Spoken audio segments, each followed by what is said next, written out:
আজকের এই ভিডিওটি আমার দৃষ্টিতে বা আমি যেভাবে মনে করছি সেদিক থেকে অন্য ১০টা ভিডিওর থেকে আলাদা। কথাগুলো বলছি একেবারে অন্তরের অন্তঃস্থল থেকে এবং আমার যতটুকু জ্ঞান, বুদ্ধি, প্রজ্ঞা হয়েছে এবং যতটুকু বাংলাদেশের রাজনীতি এবং অর্থনীতি আমি বুঝেছি এবং এই দেশে আমার যে অভিজ্ঞতা, সেই অভিজ্ঞতার আলোকে আমার কাছে মনে হচ্ছে সবকিছু এলোমেলো হয়ে গিয়েছে। এমনভাবে এলোমেলো হয়ে গিয়েছে এবং সবকিছুতে একটা অন্যের সঙ্গে যেভাবে জড়িয়েছে, এগুলো একটা নির্মম পরিণতি ছাড়া এর থেকে বের হওয়া সম্ভব নয়। এবং আপনি দেখুন যে মানুষ মন খারাপ। যখন বেশিরভাগ মানুষের মন খারাপ, আপনি ধরে নেবেন যে প্রকৃতিতে বিশাল গজব সেই মন খারাপের পেছনে অপেক্ষা করছে। যখন কোনো প্রাকৃতিক দুর্যোগ আসে, কোনো খোদাই গজব আসে এবং একটি দেশের সবকিছু যখন ওলট পালট হওয়ার মতো উপক্রম হয়, তার কিছুদিন আগের থেকে আপনি দেখবেন প্রকৃতি খুব বিরূপ আচরণ করছে।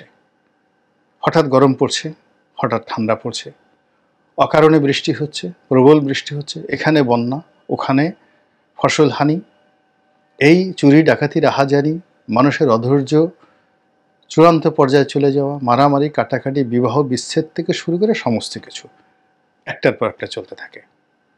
একদিকে মানুষ মরতে থাকে, আর একদিকে মানুষ নাচতে থাকে।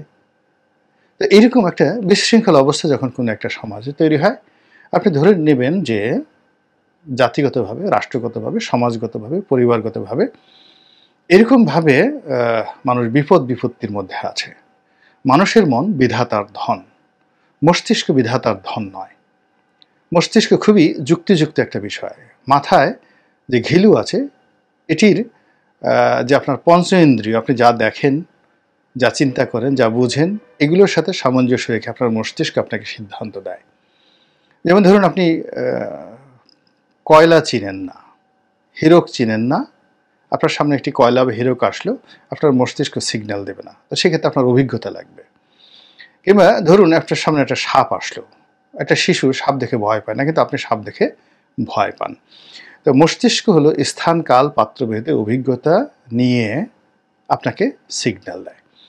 কিন্তু আপনার মন, এই মনের সঙ্গে আধ্যাত্মিক জগতের একটা বিরাট যোগাযোগ রয়েছে। এবং মন কি কলিজার মধ্যে, কপালের মধ্যে, না মস্তিষ্কের মধ্যে, এখনো পর্যন্ত বিজ্ঞান বলতে পারেনি। আপনার মনটা কোথায়? আপনার মনে যখন খুব ফুর্তি ভাব থাকে, কোনো কারণ নেই, আপনার অভাব আছে, অভিযোগ আছে, দুঃখ কষ্ট বেদনা আছে, এমনকি আপনার স্ত্রীর সঙ্গে, সন্তানের সঙ্গে আপনার ঝগড়াঝাটি হয়েছে, কিন্তু আপনার মন খুব খুশি। ধরে নেবেন যে আল্লাহর রহমত আপনাকে ঘিরে আছে, আপনার চারিপাশে ঘিরে আছে, এই জন্য আপনার মন ভালো। কিন্তু আজ আপনার স্ত্রী আপনাকে খুব ভালো রান্না করে খাইয়েছে, আপনার সন্তান আপনার সঙ্গে খুব ভালো ব্যবহার করেছে, ব্যবসা বাণিজ্য ভালো, প্রচুর টাকা এসছে, কিন্তু আপনার মনে শান্তি নেই। কেন শান্তি নেই আপনি নিজেও জানেন না। আপনি ধরে নেবেন অজানা একটা ভয়, আতঙ্ক, অভিশাপ আপনার চারিদিকে ঘোরাফেরা করছে।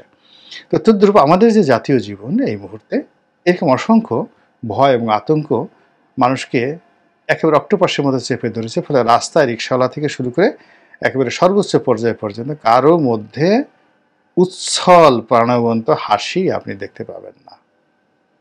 মানুষ ছোটখাটো বিষয় নিয়ে বিতর্ক করছে। সেই বনী ইসরায়েলের যুগে গরু নিয়ে যেভাবে মানুষ বিতর্ক করতে, এখন মানুষ গরু নিয়ে বিতর্ক করছে। কোন গরুটার দাম কত, 1 কোটি টাকা একটা গরুর দাম, এটি নিয়ে সারা বাংলাদেশের কোটি কোটি মানুষ, মানে যাকে বলে রীতিমতো বিতর্ক করছে। অথচ দেশের যে ইকোনমি, এই 1 কোটি টাকা দামের গরু যদি 1 লাখও বিক্রি হতো, এটা নিয়ে আলোচনার বিষয় না। এই জাতির আলোচনা করার জন্য আরও অনেক বিষয় আছে। যখন ছোটোখাটো বিষয় নিয়ে বড় মানুষরা আলোচনা করে এবং বড় মজমা মিলে, দেখা যাচ্ছে যে রাজ্যের সব কবি সাহিত্যিকরা বসে মোরগ যুদ্ধ দেখতেছে, 2টা মোরগ যুদ্ধ করতেছে সেটা দেখছে, মুরগির বাচ্চার যুদ্ধ দেখছে। তো এই জিনিসগুলো একটা অসুস্থতার লক্ষণ, সমাজে অসুস্থতার লক্ষণ।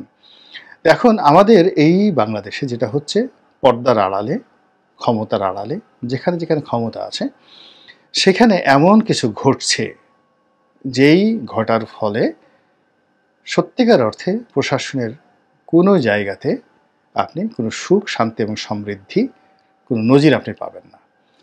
যেদিন অফিস খুললো বুধবার দিন, মানে কোরবানি হলো সোমবারে, মঙ্গলবার দিন একদিন বন্ধ, আমি কুরবানির দিন ছাড়া মঙ্গলবারে অফিস করেছি, বুধবারেও অফিস করেছি, ঢাকা শহর ঘুরেছি। আজকে বৃহস্পতিবার দিন আপনাদের জন্য ভিডিওটি তৈরি করছি। বেশিরভাগ অফিসে লোকজন নাই বললেই চলে, সরকারি বেসরকারি কোনো অফিসে নাই, নামকা অবস্থায়। রাস্তাঘাট সম্পূর্ণ খালি।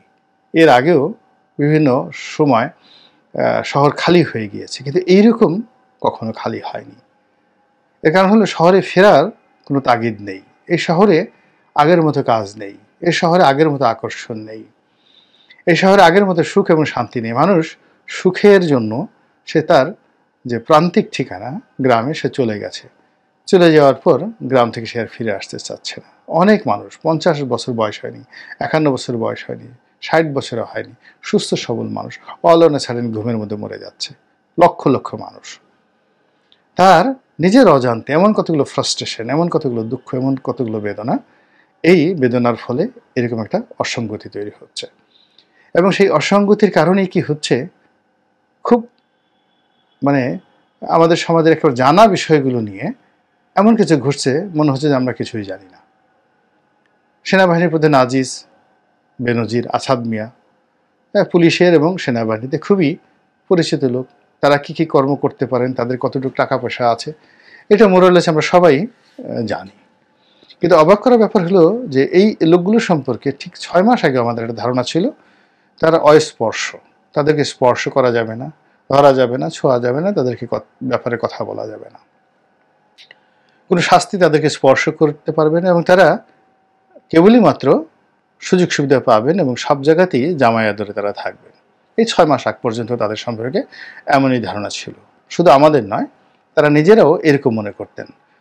এবং তারা অবসর গ্রহণ করার পরও তাদের যে বডি ল্যাঙ্গুয়েজ, তাদের যে টোন, কথা বলার ভঙ্গি, ধরন, প্রকৃতি, সমস্ত কিছুই ছিল অভিনব, যেটি বাংলাদেশ ইতিহাসে আগে কখনই কোনো সাবেক কর্মকর্তার চোখে মুখে এই জিনিসগুলো ছিল না। এই 3 জনের মধ্যে ছিল, এবং এই 3 জনের দেখা দেখে আরও 300 জনের মধ্যে ছিল।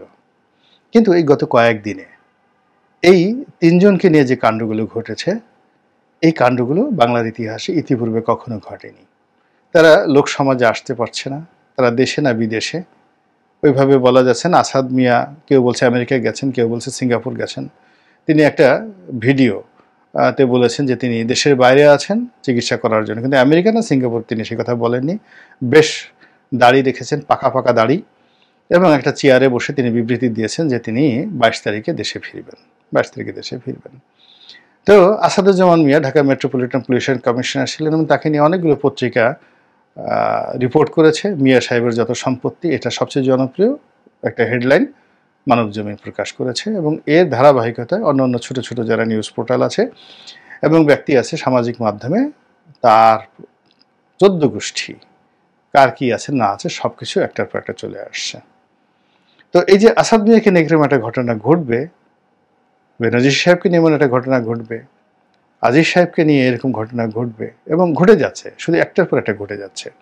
বড় বড় পত্রিকা, মূল ধারার পত্রিকাগুলো এই কাজগুলো করে যাচ্ছে, এবং রাষ্ট্র তাদেরকে ওন করছে না, দল তাদেরকে ওন করছে না, এবং তাদেরকে প্রকৃতির হাতে ছেড়ে দেওয়া হয়েছে। এবং যে সরকারের জন্য, আওয়ামী লীগের জন্য তারা জীবন বাজি রেখেছেন, এটা হলো প্রথম। দ্বিতীয়ত, তারা যে দুর্নীতি যদি করে থাকেন এটা তাদের দ্বিতীয় গ্রেড। প্রথম গ্রেড হলো তারা আওয়ামী লীগের জন্য সব করেছেন। এই কাজ করতে গিয়ে তারা একবার আল্লাহর কথা স্মরণ করেননি, রাসূলের কথা স্মরণ করেননি, কোরআন হাদিস তারা মানে কোথায় রেখেছেন আল্লাহ জানে। তাদের পিতামাতার যে দোহাই, শৈশবের শিক্ষা, কোনো কিছুই তারা মানেননি। তারা কেবলই মাত্র আওয়ামী লীগের কথা স্মরণ করেছেন, আওয়ামী লীগ নেতাদের স্বার্থ দেখেছেন, এবং আওয়ামী লীগকে সাহায্য করে তাদের যুগ জনমের সার্থকতা, এই বিশ্বাস নিয়ে তারা তাদের কর্মজীবন বলি দিয়েছেন। আমি আবার বলছি, কর্মজীবনকে বলি দিয়েছেন। বলি তো বুঝেন, একেবারে মাথা নুয়ে দেওয়া এবং সেখানে তার ঘাড়, মানে শরীর থেকে ঘাড় আলাদা করে দেওয়া পশুর, এটাকে বলা হয় বলিদান।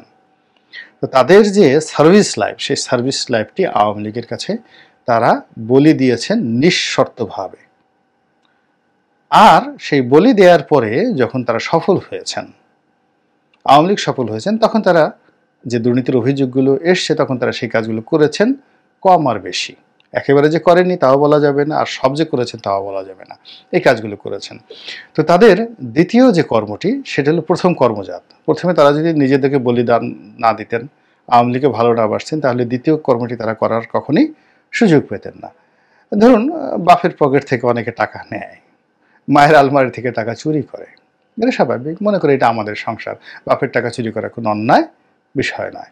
তো এইভাবে আসলে এই যে পুরো সরকারকে, রাষ্ট্র ব্যবস্থাকে, দেশটাকে তারা বাপের দেশ, নিজেদের দেশ, নিজের জিনিস, তাদের যে কোনো জিনিস নিতে তাদের আসলে কোনো ঠিক ওইরকম সংকোচবোধ ছিল না। ওই জায়গাতে অন্য মানুষ থাকলে তারা কী করতেন আমি বলতে পারি না। তবে আসাদ মিয়া মানে বা বেনজির সাহেব বা আজিজ সাহেব, তারা যে কন্ট্রিবিউশন সরকারের প্রতি তাদের যে কন্ট্রিবিউশন, সেই কন্ট্রিবিউশন অনুযায়ী এরকম কিছুটা হতে পারে, এটা মোরালেস আমরা সবাই জানতাম। কিন্তু এখন যেটি হচ্ছে সেটি হলো তাদেরকে প্রকৃতির হাতে ছেড়ে দেওয়া হয়েছে, আল্লাহর হাতে ছেড়ে দেওয়া হয়েছে, তাদেরকে দুদকের হাতে ছেড়ে দেওয়া হয়েছে, আইন আদালতের দিকে ছেড়ে দেওয়া হয়েছে। এবং কোনো কারণে যদি সরকারের পরিবর্তন হয়, তারা জনগণের জিম্মায় চলে আসবে।